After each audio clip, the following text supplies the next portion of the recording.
ನಮಸ್ಕಾರ ಸ್ನೇಹಿತರೆ, ಎಲ್ಲರಿಗೂ ನನ್ನ ಪ್ರೀತಿಯ ನಮಸ್ಕಾರಗಳು.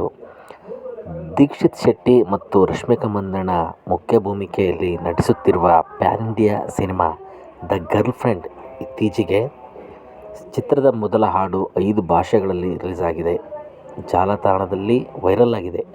ಕನ್ನಡದಲ್ಲಿ ಸ್ವರವೇ ಎಂದು ಮೂಡಿಬಂದಿರುವ ಈ ಹಾಡನ್ನು ನಾಗಾರ್ಜುನ ಶರ್ಮಾ ಬರೆದಿದ್ದು, 5 ಭಾಷೆಗಳಲ್ಲಿ ಸಂಗೀತ ನಿರ್ದೇಶಕ ಹೇಶಮ್ ಅಬ್ದುಲ್ ವಹಾಬ್ ಅವರೇ ಧ್ವನಿಯಾಗಿರುವುದು ವಿಶೇಷ. ವಿಶ್ವಕಿರಣ್ ನೃತ್ಯ ನಿರ್ದೇಶನದಲ್ಲಿ ನಾಯಕ ದೀಕ್ಷಿತ್ ಮತ್ತು ನಾಯಕಿ ರಶ್ಮಿಕಾ ಮಂದಣ್ಣ ಡ್ಯಾನ್ಸ್ ಮಾಡಿ ಸಂಭ್ರಮಿಸಿದ್ದಾರೆ.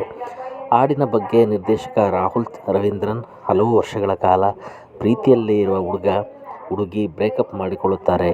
ಇನ್ನು ಮುಂದೆ ಒಟ್ಟಿಗೆ ಇರಲಾಗುವುದಿಲ್ಲ ಎಂಬುದನ್ನು ಅರಿತು ಇಬ್ಬರೂ ಹಳೆಯ ಸಿಹಿ ನೆನಪುಗಳನ್ನು ಸ್ಮರಿಸಿಕೊಳ್ಳುತ್ತಾ ಕೊನೆಯ ಬಾರಿ ಒಟ್ಟಿಗೆ ಡ್ಯಾನ್ಸ್ ಮಾಡುವ ಸನ್ನಿವೇಶವಿದು.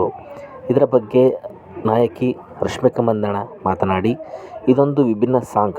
ಮೊದಲ ಬಾರಿ ಡ್ಯಾನ್ಸ್ ನೋಡಿದಾಗ ಇದ್ಯಾವ ರೀತಿ ಡ್ಯಾನ್ಸ್ ಅಂತ ಅಂದುಕೊಂಡಿದ್ದೆ. ನನ್ನನ್ನು ಮತ್ತೊಬ್ಬರು ಎತ್ತಿಕೊಳ್ಳುವುದು ಎಂದರೆ ನನಗೆ ತುಂಬ ಭಯ. ಹಾಗೆ ತುಂಬ ಎತ್ತರದಲ್ಲಿ ನಿಲ್ಲುವುದು ಅಂದರೆ ನನಗೆ ಇನ್ನೂ ಭಯ. ಹೀಗಾಗಿ ಹಾಡಿಗಾಗಿ ಡ್ಯಾನ್ಸ್ ತರಬೇತಿಯ ಜತೆಗೆ ಮಾನಸಿಕವಾಗಿ ತುಂಬ ಸಿದ್ಧತೆ ಮಾಡಿಕೊಳ್ಳಬೇಕಾಗಿತ್ತು ಎಂದಿದ್ದಾರೆ.